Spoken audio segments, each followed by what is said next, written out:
नमो भगवते वासुदेवाय। अथ चतुर्विंशोऽध्यायः। मैत्रेय उवाच। निर्वेदवादिनीमेवं मनोर्दुहितरं मुनिः दयालुः शालिनीमाह शुक्लाभिव्याहृतं स्मरन्। ऋषिरुवाच।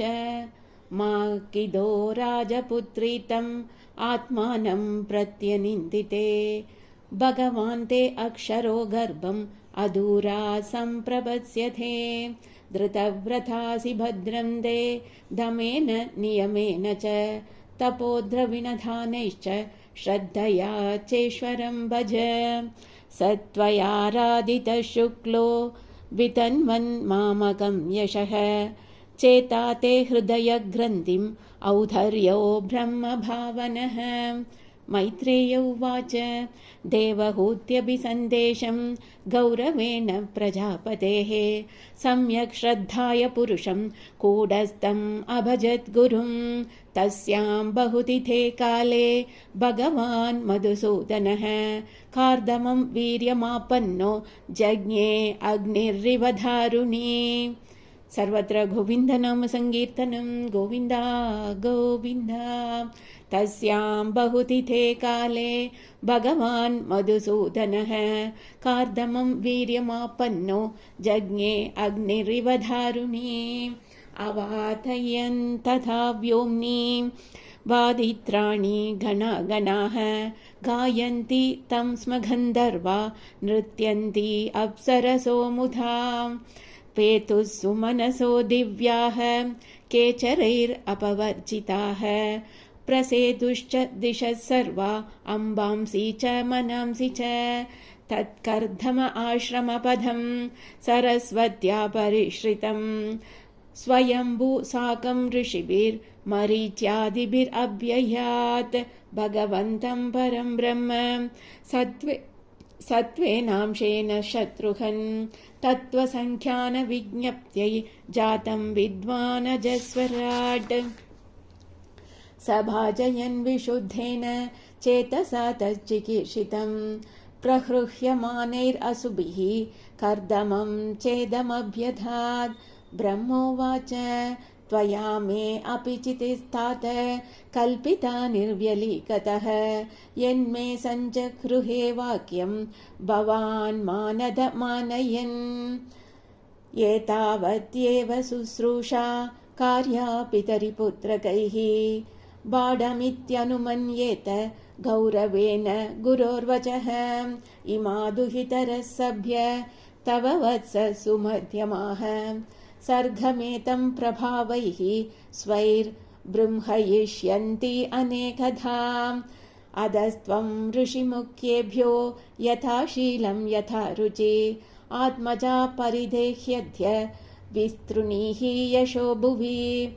वेदाहम् आद्यं पुरुषम् अवतीर्णं स्वमायया भूतानां शेवतिं देहं बिभ्राणं कपिलं मुने। ज्ञानविज्ञानयोगेन कर्मणाम् उद्धरन् जटाः हिरण्यकेशः पद्माक्षः पद्ममुद्रा पदाम्बुजः। एष मानविते गर्भं प्रविष्टः कैडभार्दनः अविद्या संशयग्रन्थिं चित्वा गां विचरिष्यति। अयं सिद्धगणाधीशः साङ्ख्याचार्यैः सुसम्मतः लोके कपिल इत्याख्यां गन्धाते कीर्तिवर्धनः। मैत्रेय उवाच। तावाश्वास्य जगत्स्रष्टा कुमारैः सह नारदः हंसो हंसेन यानेन त्रिधाम परमं ययौ। गदेशदधृतौ शक्तः कर्दमस्तेन चोदितः यथोदितं स्वद्दुहितृः प्राधात् विश्वसृजां ततः। मरीचये कलां प्राधात् अनसूयामतात्रये श्रद्धाम् अङ्गिरसे अयच्छत् पुलस्त्याय हविर्भुवं। पुलहाय गदिं युक्तां क्रतवे च क्रियां सतीं ख्यातिं च भृगवे अयच्छत् वसिष्ठायापि अरुन्धतीम्। अथर्वणे अददात् शान्तिं ययो यज्ञो विधन्यते विप्रऋषभान् कृतोद्वाहान् सधारान् समलालयत् तदस्तऋषयक्षतः कृतधारा निमन्त्र्यतम् प्रादिष्टन्नन्दिमापन्नाः स्वं स्वम् आश्रममण्डलम् स चावतीर्णं त्रियुगम् आज्ञाय विबुधऋषभम् विविक्त उपसङ्गम्य प्रणम्य समभाषत अहो पापच्यमानानां निरये स्वैरमङ्गलैः कालेन भूयसा नूनं प्रसीदन्तीह देवताः बहुजन्म विभक्वेन सम्यक् योगसमाधिना द्रष्टुं यदन्ते यतयः शून्यागारेषु यत्पदं स एव भगवानद्य हेलनं न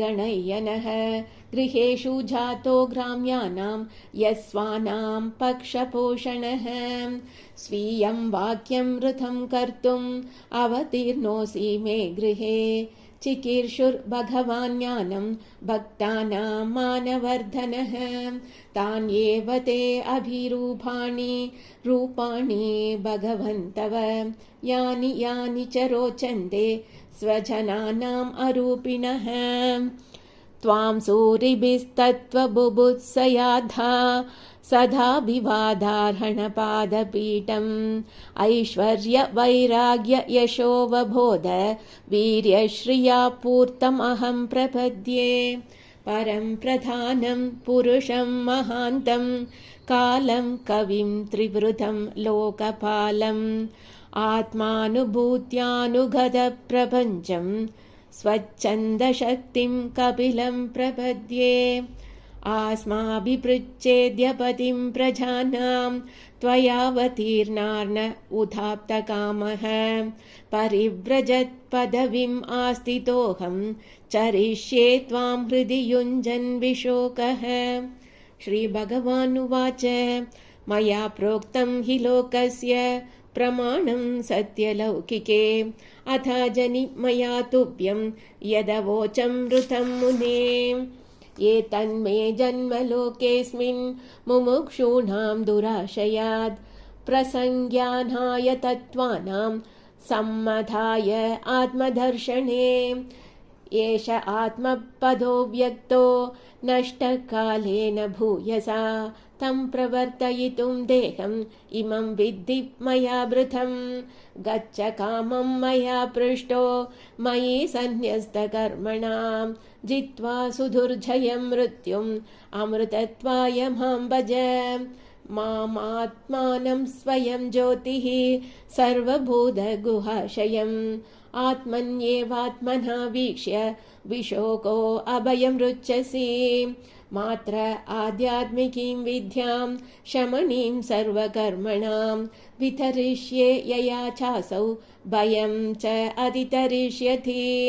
मैत्रेय उवाच एवं सम्मुदितस्तेन कपिलेन प्रजापतिः दक्षिणीकृत्य तं प्रीतो वनमेव जगामः व्रतं स आस्थितो मौनम् आत्मैकशरणो मुनिः निस्सङ्गो व्यचरत् शोणीम् अनग्निरनिकेतनः मनो ब्रह्मणि युञ्जानो यत्तत् सदसदः परम् गुणावभासे विगुण एकभक्त्यानुभाविते निरहङ्कृतिर्निर्ममश्च निर्द्वन्द्वः समदृक् स्वदृक् प्रत्यक् प्रशान्तधीर्धीरः प्रशान्तोर्मिरिवोदधिः वासुदेवे भगवति सर्वज्ञे प्रत्यगात्मनि परेण भक्तिभावेन लब्धात्मा मुक्तबन्धनः आत्मानं सर्वभूतेषु भगवन्तम् अवस्थितम् अपश्यत् सर्वभूतानि भगवत्यभिचात्मनि इच्छा द्वेषविहीनेन सर्वत्र समचेतसा भगवद्भक्तियुक्तेन प्राप्ता भागवती गतिः। श्रीहरये नमः श्रीहरये नमः श्रीहरये नमः।